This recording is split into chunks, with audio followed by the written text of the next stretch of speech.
जो देवता और मनुष्य हैं, इन्हीं को संबोधित करके ब्रह्मा जी कह रहे हैं, देवताओं और मनुष्य, क्योंकि देवताओं और मनुष्यों का परस्पर संबंध है। पृथ्वी का जो संचालन का काम है, उन्होंने देवताओं को दे रखा है। देवताओं का कोई काम नहीं, देवता एक भोग योनि है, अपना सुख भोगते हैं और पृथ्वी को संचालित करने का काम जो है, जैसे कोई अपने नीचे कर्मचारी को नहीं जिम्मेदारी सौंप देता है, तो देवता लोग जो है वो पृथ्वी के संचालक है, वो हमारे कर्मों का लेखा जोखा कम ज्यादा सब दे सकते हैं। तो ब्रह्मा जी कह रहे हैं कि हम मनुष्यों को आदेश दे रहे हैं कि आप देवताओं को दो, क्योंकि देवताओं को पृथ्वी से बल मिलता है। जब आप सही से चलते हैं तो वो जीवन में जो कुछ भी हमें मिला है, अच्छा ये हवा, पानी, वर्षा सब चीजें जो होती हैं, सांसों का आना जाना, ये सब हम लोग दूसरे पर तो डिपेंड है। हमें ये शरीर कहाँ से मिला, हमारा क्या है इसमें? ये सब जो प्रकृति, ये सब देवताओं की ही कृपा तो है। तो देवता लोग पृथ्वी का संचालन करते हैं। जो व्यक्ति निष्काम भाव से कर्म नहीं करता, ज्ञानी देवताओं को, लेकिन जब देवता खुश होते हैं तो देवता आपको भी उन्नत करते हैं। आप कहते हो उन्नत कैसे? जो भाग्य में लिखा है वो तो देखो, देवताओं की ड्यूटी है मनुष्य को संचालित करते हैं कर्मों के अनुसार।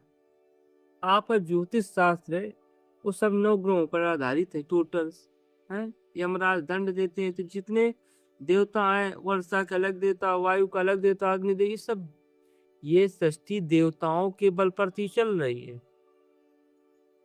हम अप्रत्यक्ष रूप से समझ नहीं पाते हैं, लेकिन ये सृष्टि देवताओं की वजह से ही चल रही।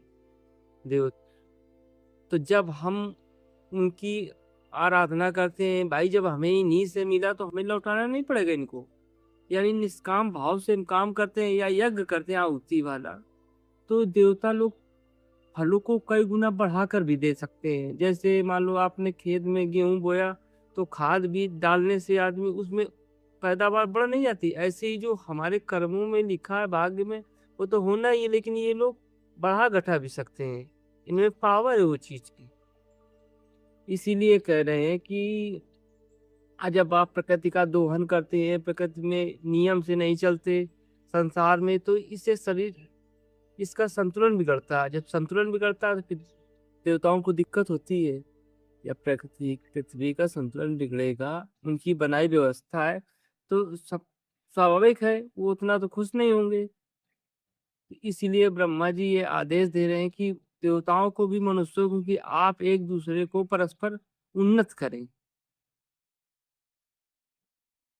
देवता तुम्हें अपनी समृद्धशाली, अरे तमाम ऐसी कहानी भी आती है, ऐसी बात नहीं। अगर देखा जाए तो जो गोवर्धन पर्वत की कहानी है, तो इंद्र नहीं, इंद्र को घमंड हो गया तो कहाँ वर्षा कर रहा था, मतलब जबकि उसकी ड्यूटी थी, वर्षा करने की उसकी ड्यूटी थी। लेकिन ये कहने का मतलब है कि ये संसार भगवान ने बनाया है, लेकिन इसको संचालित देवता करते हैं। और हमको देवताओं की आहुति देने का मतलब ये नहीं कि आप देवताओं के लिए यज्ञ हवन करें, उनकी पूजा कर सकते हैं। प्रकृति में निष्काम भाव से कम कर्म कर सकते हैं, क्योंकि सब उन्हीं का बनाया हुआ है। और जब आपका है क्या यहाँ? भाई शरीर दूसरे से मिला, फिर चलते दूसरे पेड़ फल देते, तुम्हें यहाँ तुम्हारा है क्या? तुम्हारी कोई बनाई चीज है? जमीन में बो देते हो, सब चीजें फसलें अपने आप उग जाती हैं, मैग्नीज पत्थर लोहा, ये कोई मनुष्य थोड़ी पैदा कर रहा है, ये सब प्रकृति पैदा कर रही है। प्रकृति मीन देवता। तो देवता का काम है हम लोगों के जीवन को संचालित करना। अगर उनकी दी हुई चीज का हम शुक्रिया नहीं करेंगे, आपका पेन गिर जाए जमीन में, कोई उठा के दे दे, आप थैंक यू से बोलेंगे।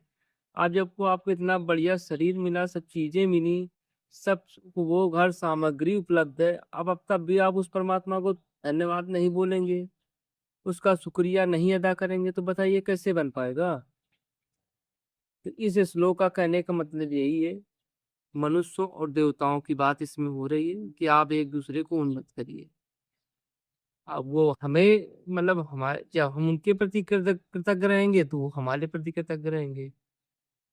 जब हम नहीं करेंगे तो वो भी अपने कर्तव्यों को निर्वाह तो करेंगे, उतने अच्छे तरीके से नहीं करेंगे, जिससे हमें संसार में बहुत असुविधाएं होंगी। अनावृष्टि, ओलावृष्टि, हर तरह से दिक्कतें होती हैं। प्रकृति एक संतुलन पर चल रही ना ये। संतुलन को जो बिगाड़ेगा उसका खामियाजा भोगेगा।